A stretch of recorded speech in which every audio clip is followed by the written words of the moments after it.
Hello and welcome back to Conversations with Claire. We actually left that intro out for the past couple of weeks by accident, and she's back, baby. So today my guest is Ryan Wekenman. Claire, thank you so much for having me, and great job saying my last name. Sometimes people get that off. You hit it perfect. Really? Perfect. Ooh, okay. Well, I pretend that I hadn't heard it before, but I think I've heard it just a time or two. So real quick, we met because he is one of the 3 pastors at the church that I go to. Ever since I moved here, I don't have to tell you that here now, but I've been coming there for like a year and a half now. Yes. Very shortly after moving to Austin. It was the first recommendation that I was given. And it was the first time in my adult life that I was open to the idea of going to church. So cool. Because I had been praying every day for like a year and a half, only because I was forced to. And the first sermon was about prayer. Wow. So that's cool. That's awesome. That is Thanks cool. for sharing that story. Those are the stories for me. Like when we started the church, it was always, we want to create a safe space for people to experience God and understand what God thinks about us and how God feels about us. And that is not the easiest thing to do. And so every time I hear a story like that, I'm just reminded that it really does work. And thank you for being a part of the church. Yeah. And you can't fabricate that. There's all these other topics. I've been around for a while. So you guys talk about a lot of different things. And so the idea that was the intro point, because of course there was a lot of, I have names for things now, thanks to you guys, like church hurt and things like that was very real for me. And so it was just cool because I feel safe to invite people to this place and I'm not worried that they're going to have a weird experience. And I think the tagline that you guys say that I love that makes me jive best with like feeling very blessed to have access to it is the whole imperfect people pursuing a perfect God. Like that works for me. Yes. So and it's just true. Thank you. And every time I say it, I'm in the back of my mind, I'm like, yeah, it's a catchy saying. It's great wordplay, but more than that, it's just true. Right. It's just, we are all, including myself, imperfect people trying to figure out this perfect God together. And it's actually kind of the point of the whole thing, is that for my worldview, it's we were never going to be able to get it perfect enough on our own, and yet God in His love literally stepped out of heaven for us and laid down His life that we can go free, so we can be imperfect people pursuing a perfect God for the rest of our lives. Yep. Yeah, and the imperfect people. It makes me think of some quote that I'll surely butcher. That was just to the effect of I butcher every quote ever. That's okay. You're reinventing it or something. Yeah. I'm making it better. Yeah. Oh gosh, that reminds me. I'm a part of a group where we use a specific book often, and one of the girls that I work with, she's like, "So you just say it all, but in your own words." And I'm like, odds are those aren't mine. No, I don't even know what you're talking about, but I probably got them somewhere. Yeah. Yeah, that sounds about right. I remember talking to you like a year ago in the lobby, and you dropped a line that has stuck with me. You said, little by little, a little becomes a lot. And I was right in the middle of like finishing the book, and I thought, that's what I'm trying to say. Yeah. And I remember saying, thank you. And then you said, oh, I don't think that was me that came up with that. And I said, you should just take the credit for it, because it's true. Little by little, a little becomes a lot. I feel like I cut you off. You were talking about some quote. No, I don't even know. There wasn't a specific one that does also then make me think of my friend Cody. Are you familiar with Cody Sanchez? Cody Sanchez. I've heard that name before. Tell me about Cody. She's very popular on the internet. She's local here. And she was actually my first training client, which was just kind of like a while. She's in the business, finance, small business owner world.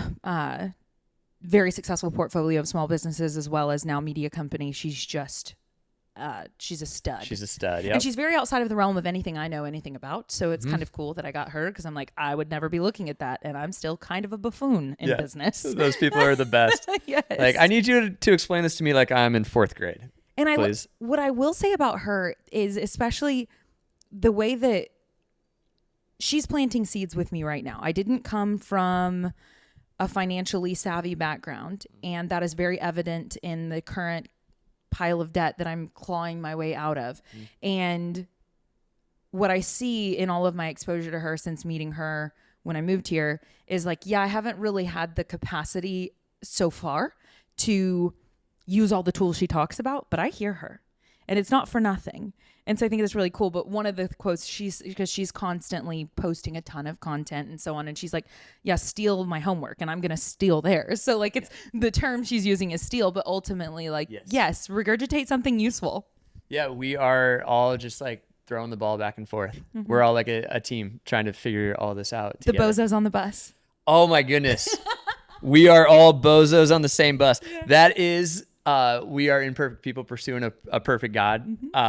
For me, I was a psychology major in college. This doesn't surprise me. And yeah, right.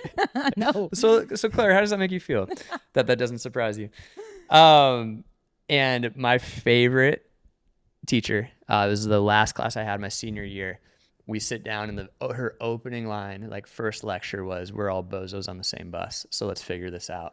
And I thought, that's what I'm like trying to say. And so, yes, we are all bozos on the same bus.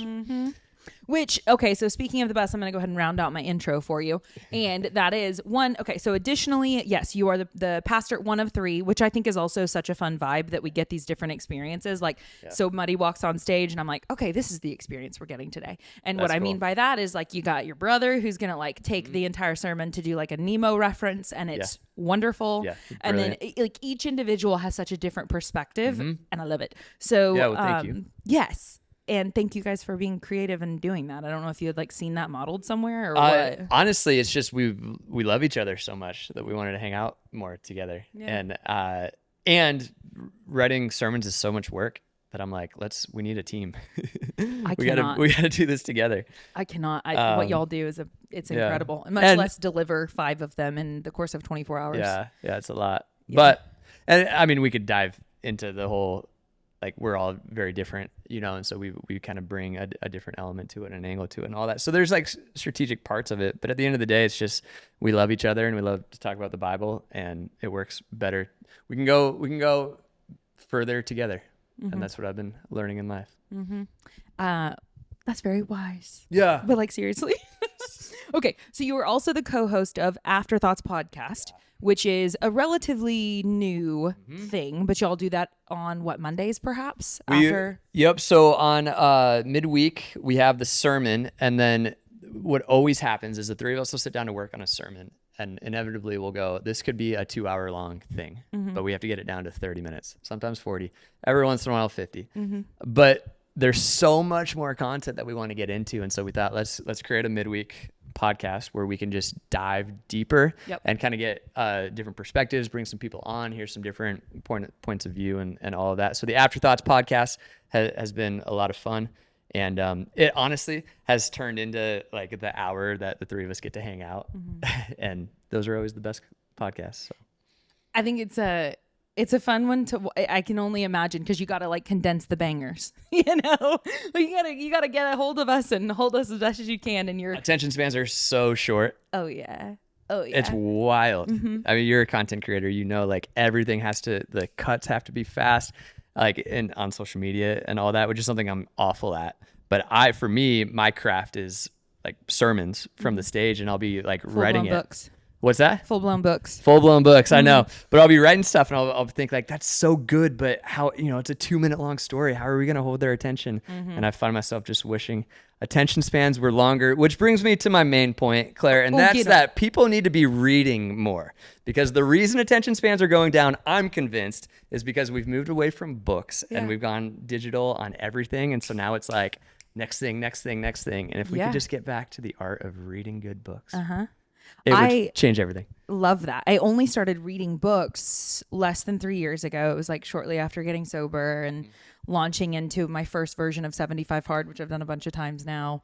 And that made me read books, right? Yes. And now, of course, because it's like 10 pages a day or something. It's a simple, approachable, you can do that thing. And that's what I've held on to ever since. And it's so cool. I like to think of book reading like treasure hunting. Of just like, you're going to read a decent amount of stuff that's not going to be like, whoa, but then you're going to get to that page that has that thing that you really, really like resonated with. And it was so worth it. And then the gratification, no shock there, is so much greater because you worked for it. is how I feel. Totally. Yeah, that's really well said. It is more work to read than it is to let Hollywood create our imaginations for us. But I'm just convinced that it's important. I don't mean to turn this into like a soapbox about people reading. No, it's okay. I actually said on like 2 episodes ago that we go down rabbit holes a lot. And so I was like, I need rabbit ear props. And so I literally have rabbit ear props. So if at any point, we don't have to put them on right now, but I'm just saying. Oh, we're getting there. We can put those on at some point if we need to. I'm here for the props, okay? I know. Well done. I love it. Yeah, they just came in. Yep. Okay, so the last thing that I will say for your intro is that you are now the author of a book that just came out. Yes. And it is called Single Today. Single Today, now available. I've been working on it for the last 4 years, and I believe in it so much, and it means so much. And it's something that I've been doing in a very like private way for 4 years. And now it is the opposite of that. And so I'm learning to embrace the vulnerability and the authenticity it requires to just talk about it. Yeah. And so, yeah, thanks for letting me come on and talk and hang out and be a part of the conversation. 'Cause I'm just so proud of it. I think it's a needed, timely book for our world today. I have not yet read it because it just came out. Right. I will be reading it, and I did have some friends pre-order it as well. So I'm super excited to like get feedback from friends who are currently single, as well as just I want to read it because you love people who are single even if you're not, which is a reason for me to be super interested in it. And I just like you as a human, and I've had enough conversations with you and heard you speak enough that I'm like, I like what the dude has to say. I like books. I'll probably enjoy both. Well, thank you. Yeah. Yeah, I think it honestly, it's a book for everybody, whether you're single, dating, engaged, or married. Really what the message is that I'm trying to get across is there is a sweet invitation to be present today. And that is so hard to do because of shame from yesterday, regret from yesterday, overthinking yesterday, bitterness from yesterday, grudges from yesterday, and worry about the future and anxiety about what's to come and all of those thoughts about the future. And yet Jesus said things like, don't worry about tomorrow, as he called people to live on purpose today. And so for me, it's my best attempt to help people heal from yesterday and surrender tomorrow and be present right where they're at today. Singleness just happened to be like the Trojan horse that I used to get into that conversation, if that makes sense. Yeah. You gave a sermon a few Sundays ago that you kind of walked through at least, what was it? Just like some context of probably just chapter 1. Like you just kind of scratched the surface with it. Yeah. And what stood out to me, I have not read your book, but I heard what you said there, and a lot of what you were saying about the yesterday stuff. It was all focused on the yesterday stuff, the shame, the regret, the bitterness, all of that. And thankfully, 3 years ago, I got involved in recovery, and they made me do that work. And then they make me keep doing that work. And so the whole time I was thrilled to hear you saying it, because that's a recovery group, right? That's a 12-step group. Totally. And so we want these tools to be accessible for everyone. And like, I don't, for me, that's where I got them. And it's just like I did celebrate 3 years last Friday. And I even said, congratulations. Thank you. 3 years. Yeah. That's awesome. Yeah. Let's go, Claire. It's cool. It's like I told you earlier, it's like, it's such a long time, and it's also like such a short period of time. Yeah. And it's very exciting to think that it's only 3 years, and I hopefully have so much runway ahead of me to just like build that thing. You do. And that gets me hyped. And what I said last night in the celebration of it was just like, this is a new operating system for me. What the operating system I had for the 15 years prior was self-will, selfishness. It was just the Claire show. And that led me places that I was not having a good time. And so to be given a new operating system of, hey, now you're going to do things this way, it was cool. So I'm excited to read more of that. And what I heard there in that short speech about it was so much of the work that is done in that program of like, hey, we need to actually take a look back. We do actually need to go ahead and do that forgiveness thing. And here's why, I think those who have gone through the recovery journey in a lot of ways are like the prophets of the modern day, teaching us how to be present today. Because of all the work that goes into it, and it's not easy, especially the working through like the hard parts and the painful parts and the forgiveness stuff. And what's the step? Is it step 4? We don't have to get all into it. You're right. But every time I'll meet with somebody like the day before they're like going into that, and they'll always be like nervous and anxious, but then you see them the next week and it's like they're 10 pounds lighter. You can just see it in their face, like their eyes are brighter.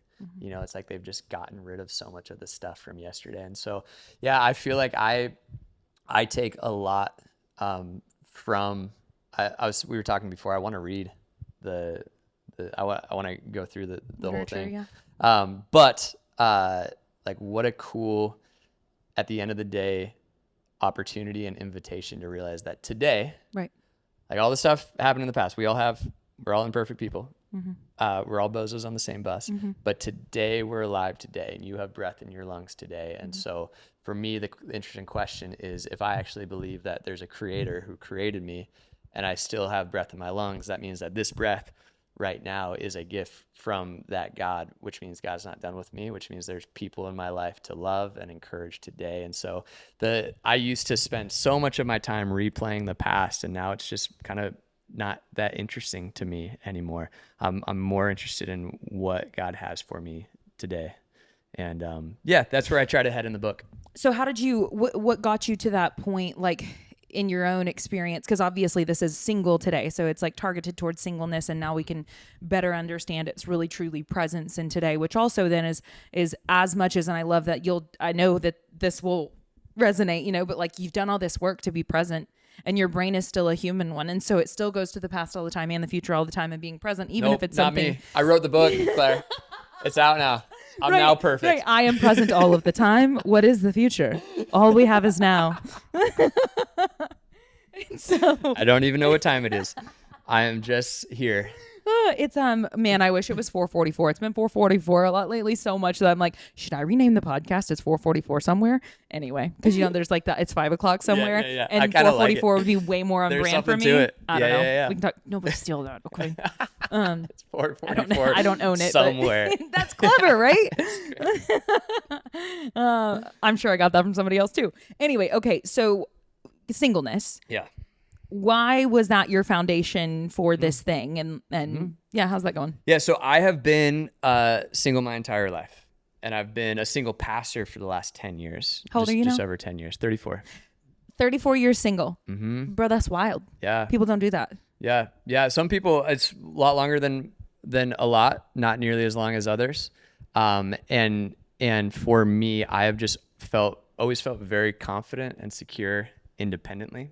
I've always just loved being by myself and felt very, felt like alive and thriving on my own. But what's interesting is being a single pastor, especially like in this stream of Christianity. In some streams, it's completely celebrated, but in this stream of Christianity, it's like, hey, you don't do that. Like you should be getting married in like your early 20s or whatever. Yeah, it's like a flaw. Yeah. Like a bug in the system. Always came with a lot of questions of like, but what's the deal? And then you have person after person, well-meaning people in the lobby trying to set you up with their daughter or their niece or their neighbor or their coworker or whoever it is. And so along the way, I was picking up on this narrative that there's something wrong with me. And the book begins with that question: is there something wrong with me? I'm sitting in a parking lot on a Sunday night, and the parking lot is empty. My car is in park. This is about 10 years ago. I feel completely numb and completely like stagnant. And I don't even know how to start. Like I can't put my car in drive to go home. But I don't even know where to begin processing how I'm feeling. If I've just for several years, like pushed it all down, like pushed yesterday into this secret compartment in my heart somewhere, and it was now just keeping me feeling like nothing, like no emotion. Can't cry. Wanted to cry, can't cry. Wanted to laugh, can't laugh. Every day was becoming like a less exciting rerun of the day before, where it was like someone was turning down like the saturation of the world, and it was slowly moving from like color to black and white. And I was This just makes me think of you cannot selectively numb. And so if we're trying to numb out the bad, we accidentally numb out the good. And I don't know. Go on that. Yeah, I don't know, because my perspective of coming to understand those things is so different than your own. But I have curiosities about even is something wrong with me? Do you think that you ever thought that something was wrong with you? Or do you think you only thought that because that was fed to you by other humans? Yeah. And the feeling like there's so much pressure on that question. It's like a very weighty question that it was making me go like, I don't know, and I can't figure this out. And so numb, right? Let's not even go there. How did you numb? For me, it was, I had multiple drugs of choice, as we all do. It was a lot of isolation being the biggest one, where I don't know if you've ever experienced this, but knowing like, hey, I should be with people right now. Like, community is good. Talking about stuff is good. Sure. It's a lot safer for me to just lock it all up and throw away the key and never tell anybody that I'm struggling or feeling numb or anything. And so a lot of like saying no to every invitation to come out and just wanting to like be by myself and spend a lot of time, which first off, I'm an introvert. Yeah. I love spending time by myself. Yeah, but you see the value in stepping outside of that anyway. I don't get a pass on community just because I'm an introvert. I spend a lot of time by myself, but I don't get to just completely. And I was getting really good at. And having like, I've always been so blessed with community and good people in my life, like asking me questions. I had just gotten really good at going, I'm fine. You know what I mean? Like the most inauthentic I'm fine ever. Yeah. And there's a great line in the book. I don't care. One of the reframes that comes up over and over is I don't care. I don't care. I think that means I care.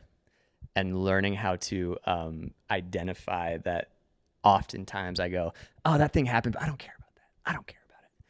Realizing when I say that, it usually means those are the things that I care about the most, which means I probably need to face that, and I probably need to let myself feel that, and God's probably ready to heal it. I just need to be brave enough to give it a name and give it some space and actually feel it. And so the major way that I numbed was just turning all of it off and trying to isolate myself completely and kind of lock like the feeling part of my soul away in the corner. And for me, go. I just wonder if part of that is also just like modern day masculinity too. You know, like it's almost like our society is like, yeah, good on you. Shut up. Yeah. Don't feel stuff. Yeah. Like I've got a system for that. Right. You know? Right. Yeah. Which is great to have a system for things and to think linear about that stuff and whatever. But especially like as a leader in the church, there is this narrative that it was a self-imposed narrative that I need to have it all together.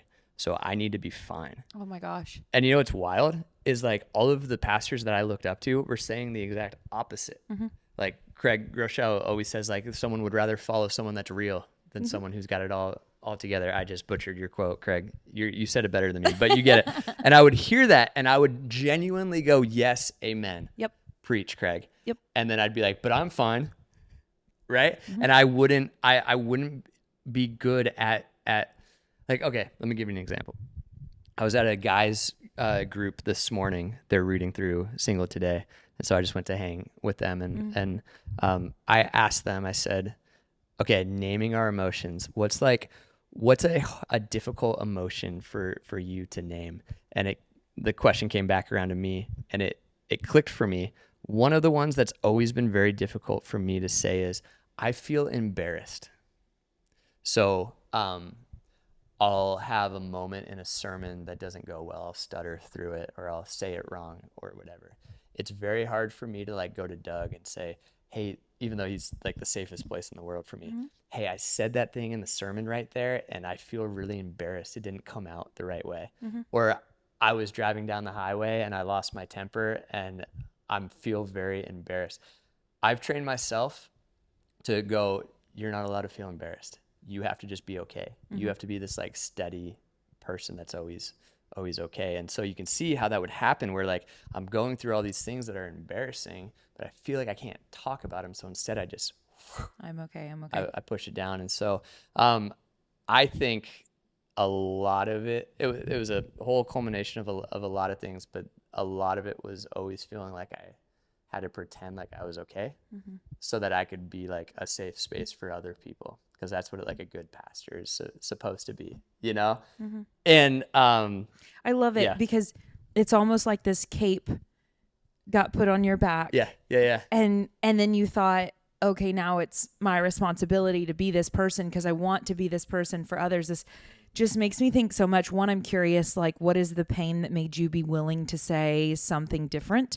Because there probably was some significant moment of, all right, enough of this. Yeah. But another thought that I have is I wonder how many of those people that you were being supportive for could feel, because for me, I feel people, you know, and my tool against somebody like you, because I know you, and not that I can, I'm not saying it always works, but I am saying that anytime that somebody says I'm fine or I'm good, well, now it's my turn and I'm going to tell you some weird shit. And then all of a sudden now you can be human, you know, and like it works every time. And so I've got close friends of mine that understand conceptually that and still yet struggle. We have conversations regularly where they still struggle at this time in their journeys. They're doing far better than they were before, even taking a look at it. Right. But the conversations about like them isolating and them just, I'm good, just this default response. And then they're struggling to connect, and they at least have the awareness now that they are supposed to do the other, but there's still that like the glitch, you know, I don't know. And so, I just eat it up almost too much that I'm just like, it's so often they're like, why am I telling you my life story? And I'm like, because I pushed the right buttons, because boom, you know, boom. But also like, I also just have like the more that I've been, and it's probably honestly like externally it's been confirmed for me time and time again that was a worthwhile endeavor. So that's probably why I lean so heavy there, and at least try to my best of my ability, understanding I'm a delusional person and there's all sorts of stuff I don't know what's going on, but what I can figure out is going on. Like I can still have gratitude. I can still be an overall optimistic person and still be struggling. I can do both. And so the more that I can share a little bit of that, then it's like, okay, there goes the egg. That's it. That's so good. So what cracked you? You know, what's funny is I've noticed, I'm realizing this in real time as you're saying that writing has always been an extraordinary gift for me.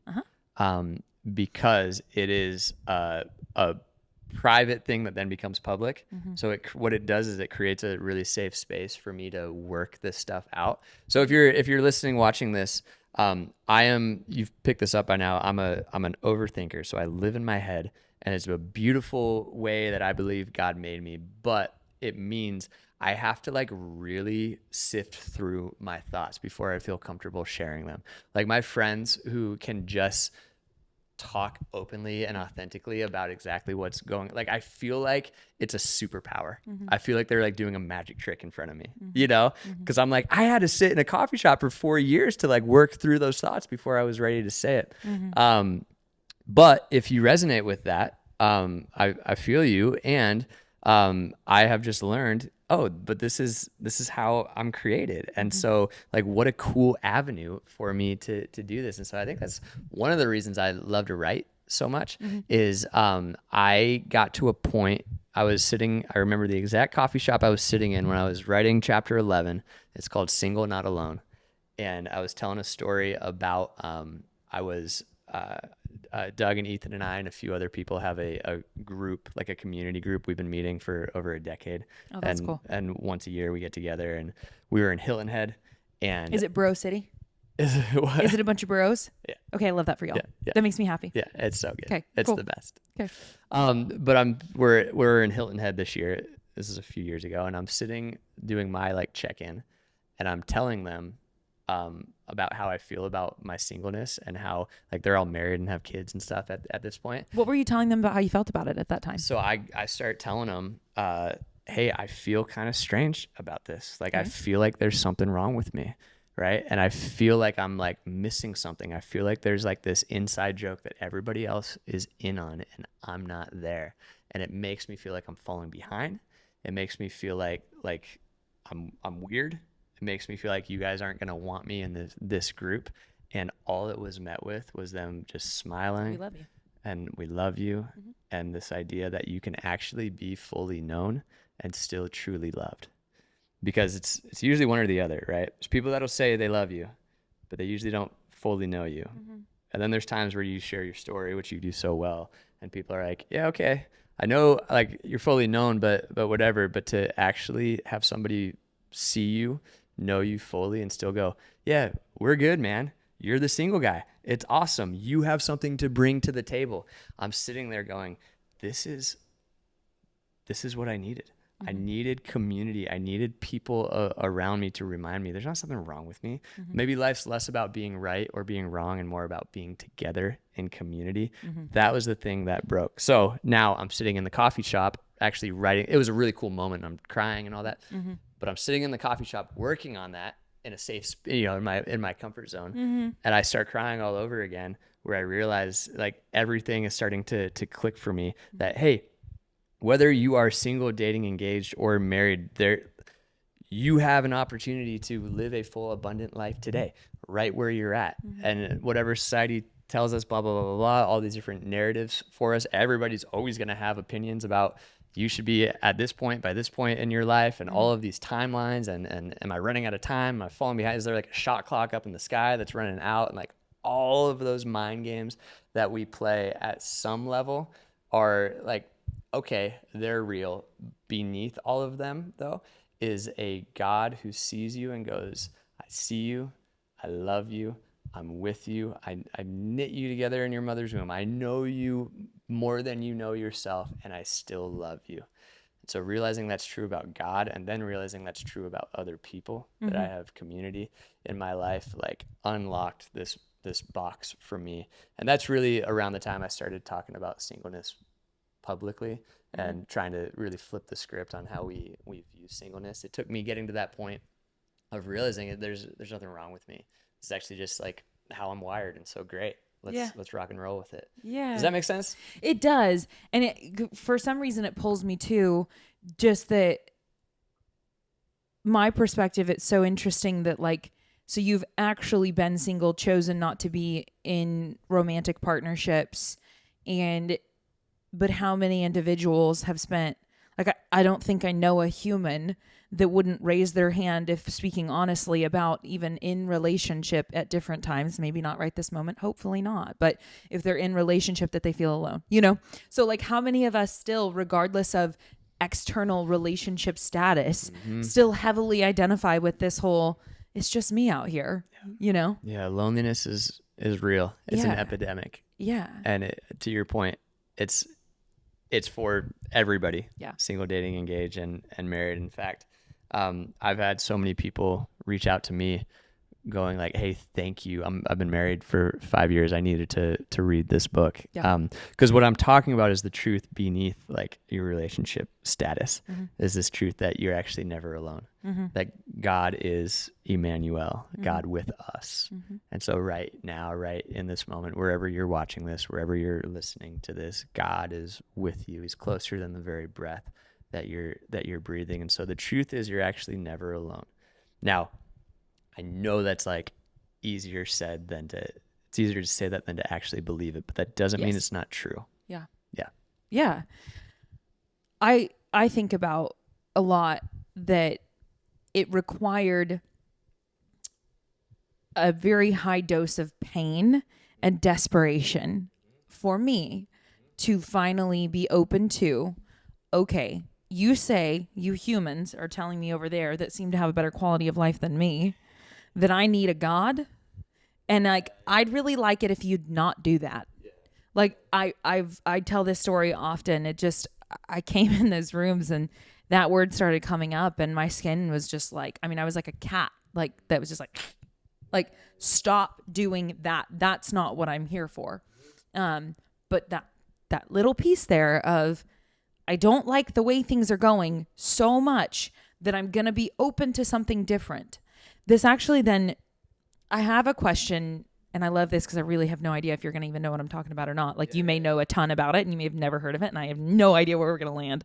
So I recently this week discovered this new series that's available on YouTube that, and I have no idea what you're going to, even if you do know about this, I don't know what you're going to think. So this is great. Jordan Peterson, you know who he is. Of course. Yes. Exodus. Have you heard of it? Mm-hmm. Not just the book in the Bible, but his specific. Yeah, so I'm a pastor, sweetie. Like, check. I've been around the Bible for a bit. Where's she going? Yeah. Peterson did a thing on Exodus. Yes. So Are you familiar? I haven't watched it, but you've heard of it. I've watched some of his Bible stuff. I haven't watched the Exodus specifically. So they put it out on YouTube, and it's my understanding. I'm through 2 of the 8 chapters, or whatever they're calling them, episodes, I believe. And so far, those have been 2 hours at length. It's him and a bunch of individuals that are scholars that are coming from all of these different perspectives, and they're dissecting this singular book in the Bible and at a round table. And so I believe this is like 16 hours of conversation. And as of right now, at least episode 1, I mean, millions of views and on YouTube. And the conversation is like, how is this free? How is this on YouTube? We're confused. I was curious if you knew about it, and just what do you think about something like that taking place? First off, you're getting me very excited to go watch it. Yeah. Because that's what I just love that kind of stuff. I would ask you, you're the one that's 2 episodes in. What's been sticking out to you about it? What's been resonating with you?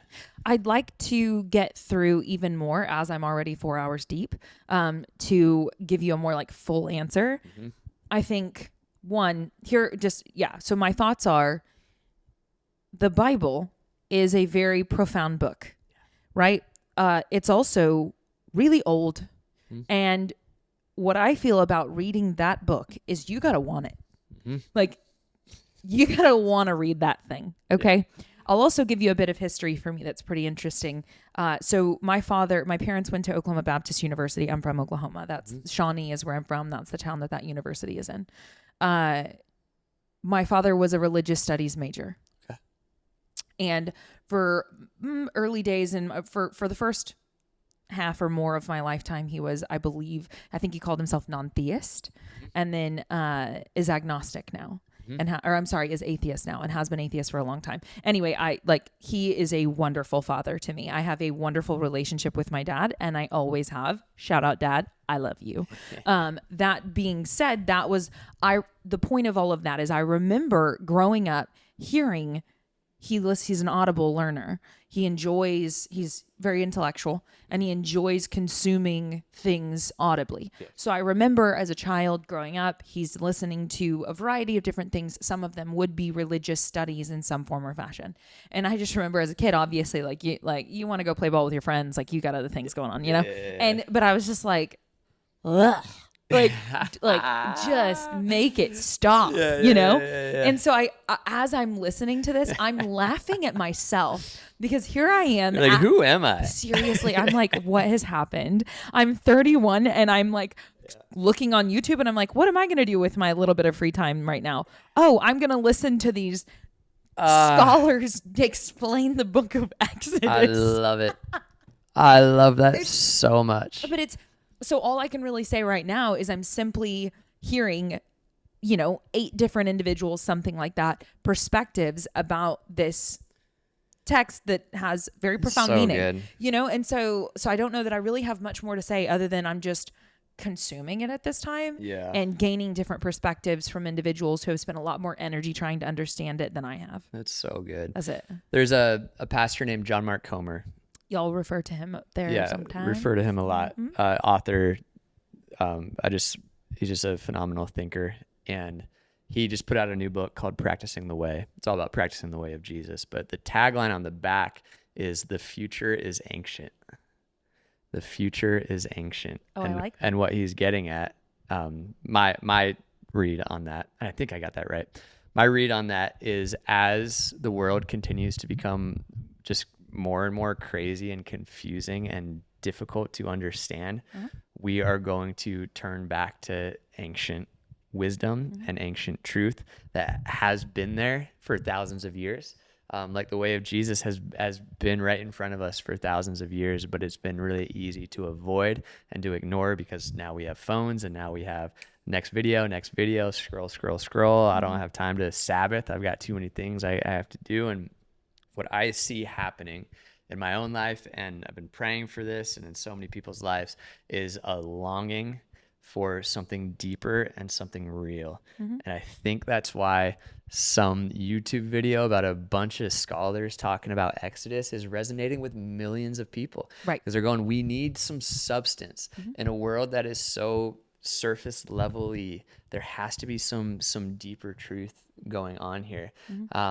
That is to I feel weird making this comparison, but I'm going to do it. What I'm trying to do with Single Today is with a topic like singleness that is so surface level-y most of the time. Like, how are you going to meet somebody? You know, like, here's the 5 steps. You know, or whatever. Is like, what if we dug beneath the surface and got down to what's actually, why is it so hard for you to be alone right now?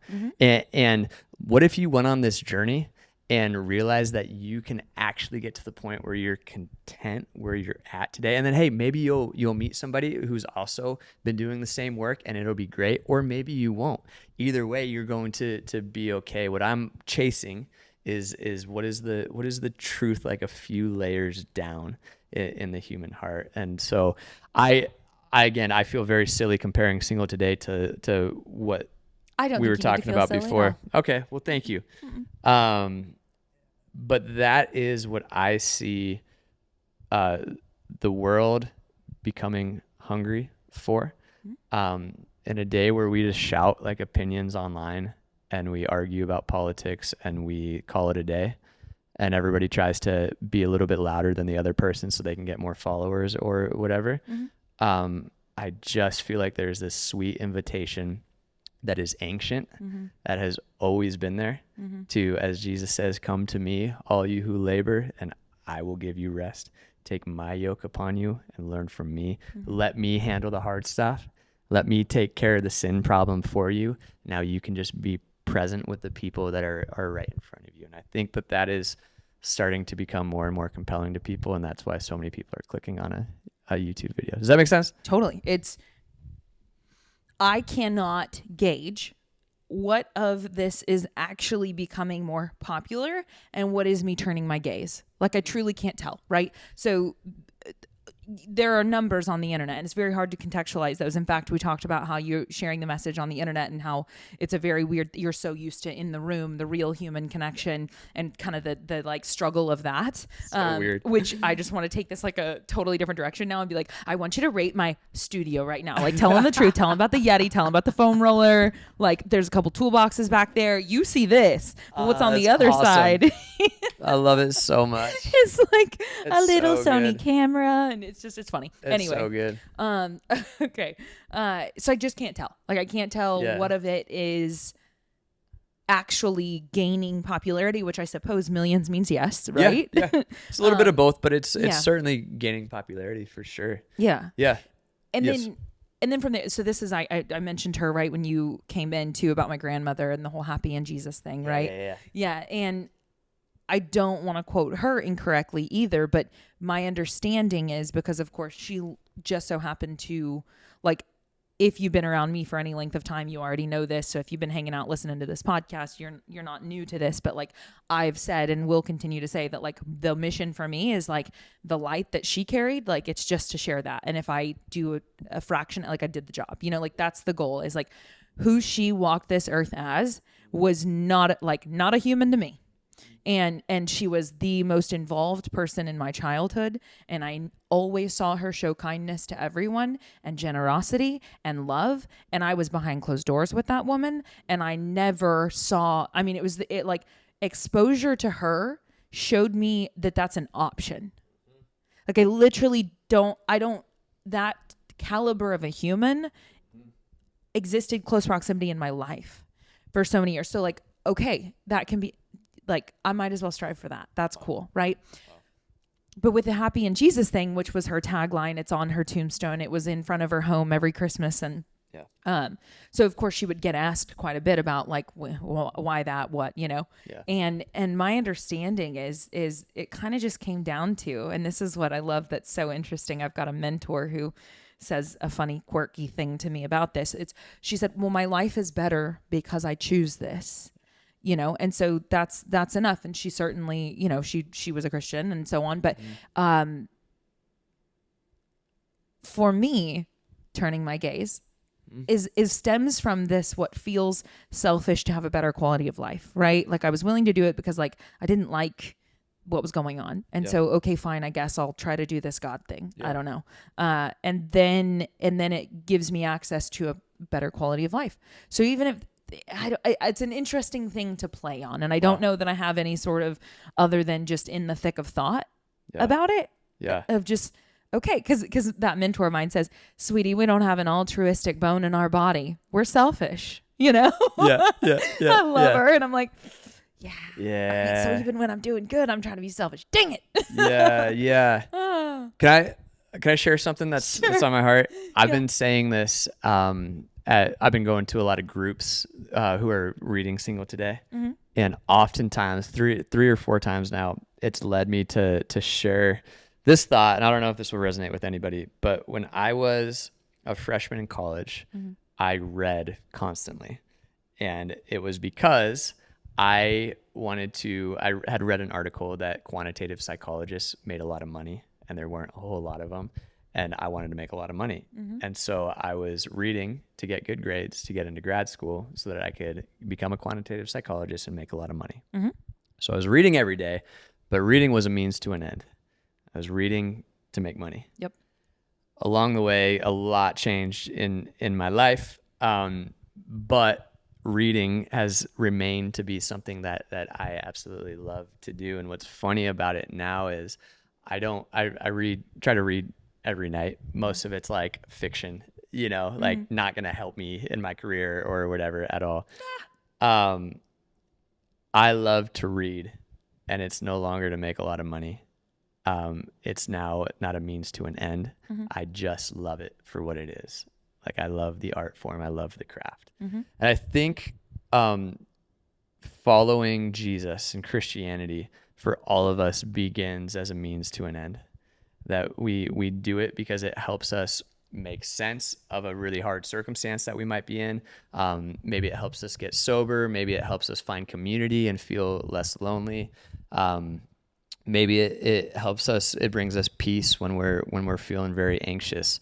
Like the classic, like, I didn't study for this exam, I'm going to pray that God will bail me out of it. You know, like starts there, but then it goes a lot deeper than that. But for all of us at some level, religion and following Jesus is a means to an end. But the beauty of it is, I just believe this, not that I am there yet or that I live this out fully. I just believe it can become an end in and of itself, where you get to a point with God where you are so in love and so thankful and grateful for the life that you have, that you don't, it's not I'm praying or I'm reading my Bible or I'm going to church or I'm doing these things so that I can get this. It's just because you're in love.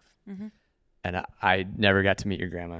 I have a suspicion that that's the point that she was at. And so she goes, happy in Jesus, because it's not a means to an end for me. It's just an end. Yep. Yeah. And given her behavior, that really checks out. So then that takes me to, okay, so I am curious, right? But I don't know what action. So I had the wonderful fortune of being given some specific action. But of course you hear this all the time, you know, like, okay, so where do I start? Because if you start by reading the Bible, that might be hard, especially if you do it by yourself. You know what I mean? Like, I have avoided it. I'm actually doing it right now, but I have avoided it. Let's go. Yeah, it's hard. Heck yeah, it is. And it's weird. Anyway, I'm doing like the one that's like Bible in a year. A friend of mine actually that's a member at I didn't even tell you this. Oh, okay. So I wanted to make a joke because that's the best way to set up a joke. I would like to make a joke real quick. Here we go. I'm gonna go down a rabbit hole. I don't even know if you can see them with the white background. Shoot, maybe I need to hold on. Yeah, go with those. Okay, I'll take these. Okay. All right, how do they look, guys? How do they look? Those are heavy. They're heavy. They're real heavy. They are. These are a little bit more light. Maybe I'll get a couple pairs of these. There we go. Anyway, I don't know. I'm ready for your joke. Okay. All right. Well, oh gosh, now it's not even going to be that funny. I was going to make a joke about farming your congregation for the podcast. Yeah. Because okay, you have yours on 90. Okay. So, there we go. So I was just looking at the past handful of guests that I've had for the podcast. Mm-hmm. And so it's like Jen, met her at the gym, but she goes to Red Rocks. Yes. You, met you there. Jamie, who's coming on next Tuesday. I think we met at Red Rocks. We definitely had other mutual connections and found ourselves there very quickly. This one's cool. Rachel, her episode came out this week. She saw me at Red Rocks over a year ago and told her boyfriend, I want to be her friend. And I had no idea about that till we were on air. And then she, no way. Right. Yeah. And so I invited her for different reasons. I think she's wonderful, but I totally didn't know that. Yeah. So she goes to Red Rocks. I love it. Another one that's a client of mine, Maddie, I introduced her and she goes. So I was just looking through, and there are other people that are on my roster of guests that don't. Yeah. But I was like, wow, I feel like I'm farming your congregation here for good guests. But also you just have good people that show up in that place. It's not mine, it's ours, right? Take these off. Yeah, let's take these off. Okay, no more. I think that's awesome. Yes. And yes, you make a great point. It's not yours. It's ours. You're right. Yeah. Totally. It's a community of imperfect people trying to pursue a perfect God together. Mm-hmm. So that makes me very happy. Yeah. That's and then if we look at like the topics, they're so very diverse, which is also just cool because it's a very diverse group of individuals.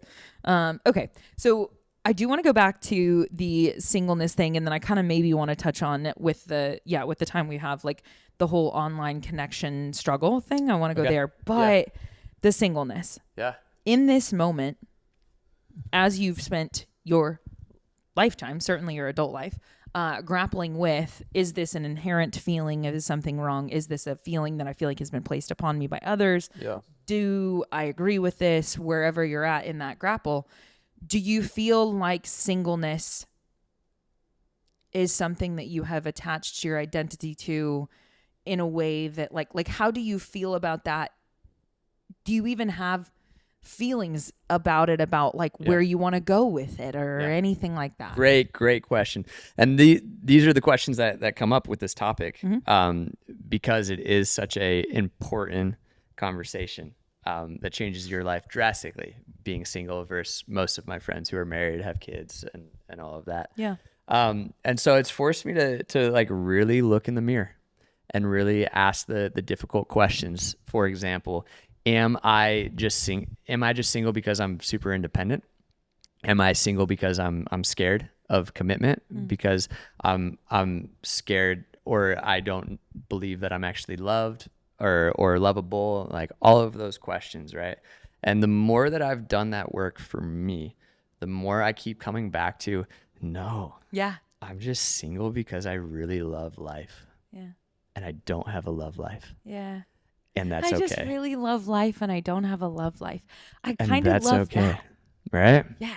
I think I said before we hopped on air, but I think it's so funny, and this is all just my perspective. But like when you get up on stage and occasionally just like drop some information about, because like the single pastor joke, it's a good one. We should make it, right? Yeah. And then you're like, I feel like occasionally you have to be like, please stop trying to change this about me. Yeah. You know, like politely, don't introduce me to your cousin.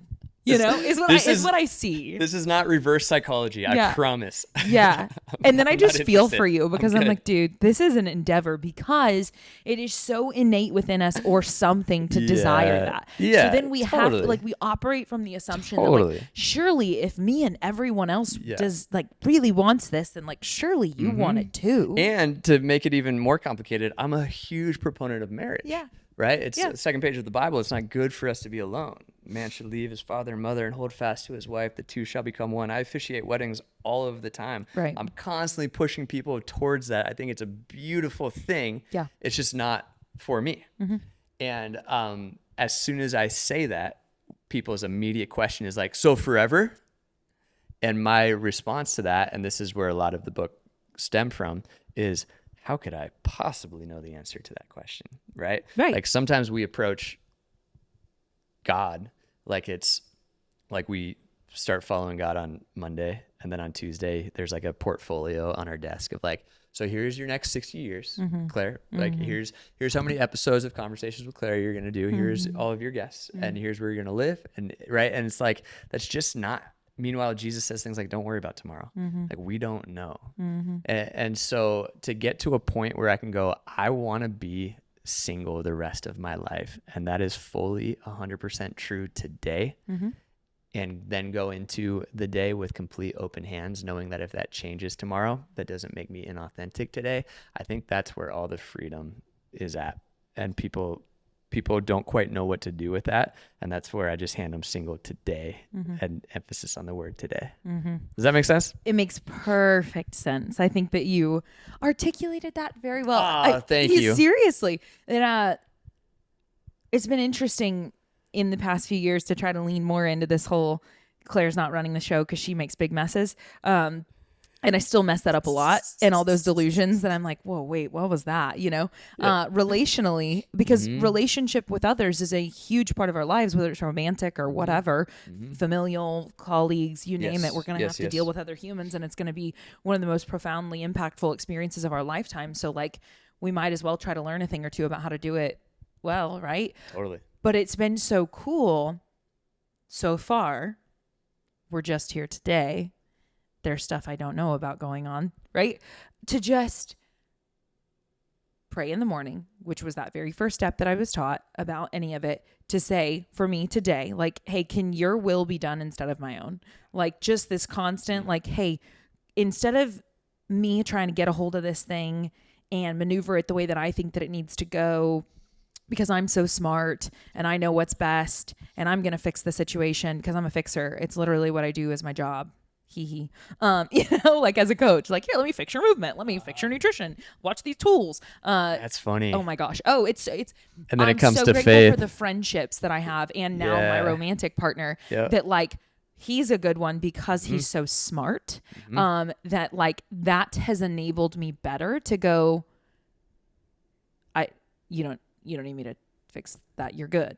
Like I actually probably trust your judgment on that more than I trust my own. Yeah. So like, it's sad to me that I need to trust his judgment on a thing so much to not try to give him my tools. Yeah. But like, it's a good experience. And then I've got another good friend. She actually brought me into recovery. She's been a beautiful friend of mine for a long time. And she's been I look back at our history and I'm like, girl, you is one patient friend, because she tells me things honestly. And I'm like, tools. And she's like, the longer we go through this thing, the more I'm like, she never asked for my tools. Why am I trying to give her my dang tools? She doesn't even need them, you know? Like, why do I think my tools are cool, you know? It's just so funny. That's anyway, so good. By the way, coaches and pastors are probably wired very similar. Oh my gosh. So I'm with you in all of it. And we're trying to be helpful, but we just get in the way. Most of the time, yes. And so the whole prayer thing of like, hey, God, could you maybe just run the show and like remind me throughout the day when I think it's a good idea. And that's what's been cool is as we watch this journey progress, and now we're 3 years into it for me personally, I make the references to the plants about like, it's, you know, faith is like a little baby and then it grows and it grows. And now I catch myself praying more frequently, or whenever something comes up, understanding that like, get space from it, maybe pray with the other individual that it's a part of, like it's becoming a bigger part of my life, a more organic part of my life. It's just like anything else that we, you know, like any sort of habits that we're going to, you know, like we have to get some reps under our belt. With reps comes ease. So with faith, with reps comes ease, right? Ooh. Yeah. And it's just, it's exciting to me because as it grows, more peace does take place. Yeah.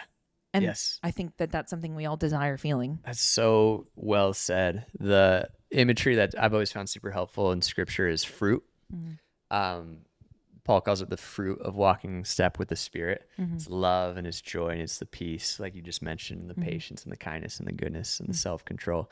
That all of that, just like in the fitness world, you can't you can order some new equipment or some new protein or whatever, but at the end of the day, you have to put in the work and you have to be very patient as it takes time to happen. It's the same thing with faith. But the beauty is the more that you do it naturally, like you wake up and you're not even trying to be really loving or really patient. It's just happening. It's just like an orange tree. When the season is right, will bear oranges. Yeah. Right. Is bear the right word? Produce. I think bear fruit. Bear fruit. But yeah. Also, that just makes me think of your brother's when he made those like sound effects. I was like, genius. He's so brilliant. That was smart. He's so brilliant. Those are the things where I'm like, I sit there and I'm like, if I tried to do that, it would be such a train wreck. Did you hear mine just now? That did not sound even remotely the same. All of his impressions. Can you try it? Do the. Oh gosh, see, we both did. We didn't do it. That's not it. Okay, so we do need to, based on your timeline, we got to wrap this thing. I want to talk about the online struggle and just any sort of because, okay, I'm going to tell a quick perspective and ask. So I get the opportunity to work with a number of different individuals who maybe are CEOs or founders of companies and things like that, which is such a gift. They're high performing individuals. It's so cool. And the more they get into that role, the more disconnected from the community that they were once trying to be of service to they become. They're more behind the screen. They're less forward facing. Things like that are often occurrences for them. And so trying to find their way back to how do I actually get this reciprocal relationship? And that's something I see a lot with coaching too. The more successful a coach becomes, the more they may be able to go online, and maybe they go entirely online, and to each their own. And if you love it, heck yeah. Great. But for me, I enjoy this hybridized version because I want to be able to do the remote and the afar thing if that's something that's of interest to someone, but I want to put my hands on humans too. Like I want that, I want that back.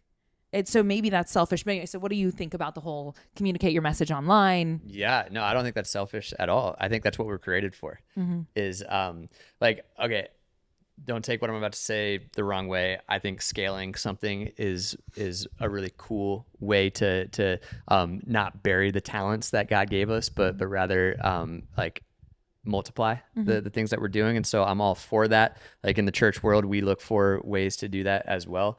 But at the end of the day, I just to bring it back to Jesus. Jesus was always doing this. He was always sitting down with people and he was always connecting with people. And so I'm again, if the Apostle Paul was alive in the 21st century, he would be online. It's the new town square, right? He would absolutely be spreading the gospel that way.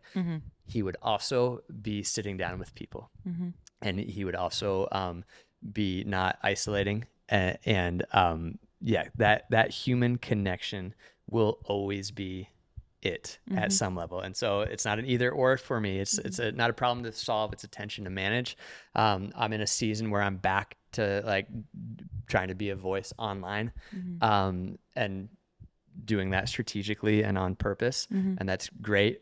There'll be different seasons of that in my life, but I never stop connecting with people, real human beings, in the same room, sitting down, having real conversations, vulnerable conversations, making sure the camera's not always on. I was going to say, with not having, it's such a beautiful container to share a message like this, right? But there's something incredibly powerful as well about the turn it all off. Tell me the truth. It will always, let me tell you the truth. Yes. As whatever happens in the future, that's part of the future is ancient. John Mark's bit. Right, that's it. Shut the grid down. Just kidding. Yeah, right. No, as things become more and more digital and screen oriented, I'm convinced there will be a greater need for real human interaction and connection. And so, I love that you take that personal approach, and it's a hybrid, which I think it has to be these days. Yep. But anyone who's listening who is in a similar field, I would say find a way to, yes, go scale your business, do your thing, cheering you on. I mean that. Also find a way to keep the human connection. Yeah. Yeah. Okay. So let's wrap with one. There's one thing we do at the very end, but before that, tangibles. You believe very strongly that cultivating a relationship with God is the most fruitful thing any individual could do, right? Yeah, I do. Okay. Yeah. And love having conversations with people who disagree and hearing other worldviews and all that. But for me, that's what I've found to be the most fruitful and most important thing. If you were to give one recommendation to an individual who just doesn't know where to turn right this moment, what would in your opinion, be? That's a great question.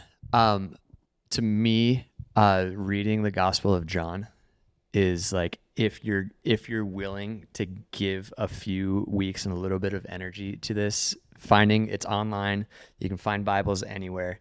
But going to John's Gospel, which is in the New Testament, begins with Matthew, Mark, Luke, and John. It's 4 accounts of Jesus' story from 4 different perspectives. And John was just this really unique perspective because he got to spend 3 years with Jesus, and then he had about 60 years to meditate and think about all the things that Jesus said and did before he, as an old man, sat down to finally write. And so like he was working on it for 6 decades. And so when you read John's Gospel, it's this like really beautiful, it's poetic, it's thought-provoking, and he explains Jesus in such a beautiful way. And so I would say, do your best to sit down and read the 21 chapters in John's Gospel. Okay. And then I will say, I know y'all advertise resources regularly for like, where do I get started? Whatever. Is that part of that? Yeah. And because I can put it in the description is kind of the point. Is I'll throw something down there that you recommend. Yeah. So Red Rocks Austin, .com is our website, and we have a 21-day like start thing. Created a 21-day devotional. It has some videos in it. Maybe we'll link to that in the show notes. But taking the next 21 days, it'll take you through how to pray, what the Bible is and how to read it, why community is so important, and what this is all about. And just did our best to give you a good starting 21-day jumping off point that will launch you into more from there. Yeah. Thank you. Okay. I will put that in the description because I think so much if it's of interest, then it's like, the thing is, then where do I begin? And so you guys cover that really well. Okay. So the last thing, is there anything else you want to mention, or you feel like,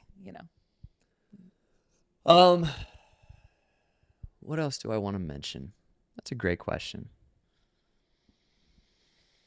Yeah. I want to double down on the loneliness bit from earlier. For whoever is listening to this, who needs to hear this, loneliness is real. Isolation is real. There are things from the past that hurt us, and it makes it really hard for us to be present today when we have all this stuff going on. And I just want to say, God loves you exactly where you're at. And that statement may even like trigger some like emotions in you, and that's all okay and that's all acceptable. Just know this: God is ready to hear your thoughts on that statement that I just made. So I used to think like, well, if you're angry, you better not pray because that's like disrespectful. I would say to the person listening who's been kind of like stiff arming the whole like spirituality thing for too long, maybe it's time to just let God in on your anger.